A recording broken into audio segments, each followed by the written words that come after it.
How's it going, everyone? As always, God bless and thanks for being here. So, I remember telling you guys a little while back if I ever got back into salt water that I would take you guys along for the journey. Well, next few videos, that's exactly what I'm going to do. So, if you're interested in setting up your own saltwater tank, or if you're somebody that just set up a tank and you'd like some decent information, I do believe that these next few videos are going to be right for you. So, let's go over what I have. So, basic stand, had this out in the garage, bought it a few years ago when I bought some other aquarium supplies. Repainted it, cleaned it up a little bit. The tank is a 20-gallon long. It's fairly long, fairly deep, fairly wide. It's going to be perfect for the idea that I have. And I got it from Petco. It was brand new in my closet. Bought that probably 3 or 4 years ago. Took the tags off it, rinsed it out, filled it up, and here we sit. The protein skimmer that I have here was actually on my 95-gallon tank. It's also been the one that was on my 65-gallon tank. So it's going to be absolutely more than enough for this 20-gallon tank. I've got the Tetra Whisper, which is supposed to be rated up to 40 gallons. So it'll be double filtration also for this tank, which is perfect. And then I've got the heater next to it that keeps it between 78 and 80 degrees Fahrenheit. So that's the setup I'm running right now. I've had everything from 10-gallon tanks all the way to 95-gallon tanks, and I have to be honest, the medium-sized tanks are my favorite to run.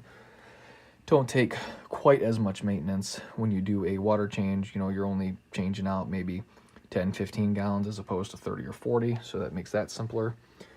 Less cost on salt when you have to do that as well.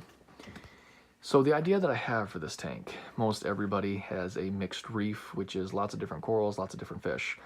That's what I've always done. I'm bored with it. I gotta be honest, I'm gonna do something completely different. This tank is going to be mostly higher end corals, collector stuff, lots of zoanthids, lots of multiple, colored different morphs of different corals, stuff like that. So just higher end stuff. And then I'm going to dedicate this tank to all the little critters that people tend to overlook. So I'm gonna have a lot of cool different kinds of shrimp in here.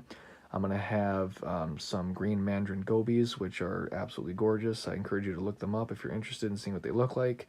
Just some crazy colors on those guys. I'm going to have some different starfish. So yeah, it's going to be basically an invert tank with maybe a couple other little fish in it, and then all your higher end coral. It's going to be pretty cool, I think, when it's set up. It's just, I think it's a neat idea because everybody's got big fish, everybody's got clownfish, everybody's got all that kind of stuff. So this is going to be your non-typical tank. And I think you guys are going to like the way it looks when it's all set up and done because the little critters that I have in mind are pretty cool. But yeah, so that's what I'm running right now. As far as the light is concerned, I got a lot of glare coming in. I can actually wave to you. I got a lot of glare coming in from the window over here. I've tried to cover it up, so I do apologize for that. I probably should have waited till night to make this video, but oh well. The light that I'm going to be using is by AI. It's this right here, 26 or Hydra 26 HD by AI. It'll cost you about $400 if you want to get one.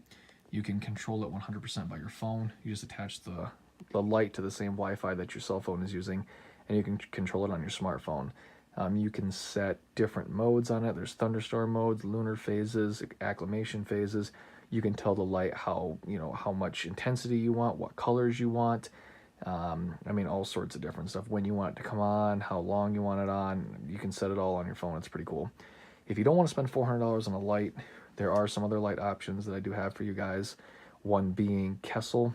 You can pick a Kessil A150W up, which is an LED light. You can get the light plus the gooseneck.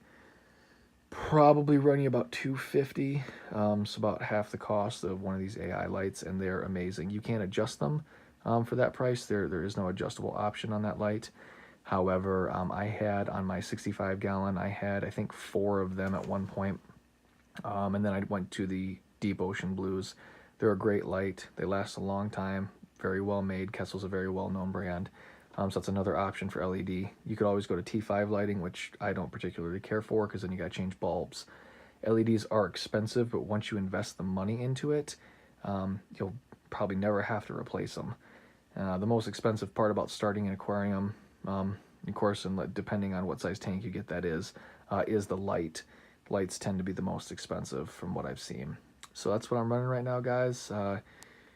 So yeah, like I say, in about 3 to 5 days, I'm going to be making a brand new video that's going to actually break everything down for you guys. I'm going to show you how to set up a tank from bare bottom glass to, you know, what I have running right now. And then once we start getting into the coral and the inverts, I'll also show you guys how to do all of that. Acclimation, cycling, everything. So stay tuned, guys. Thanks again.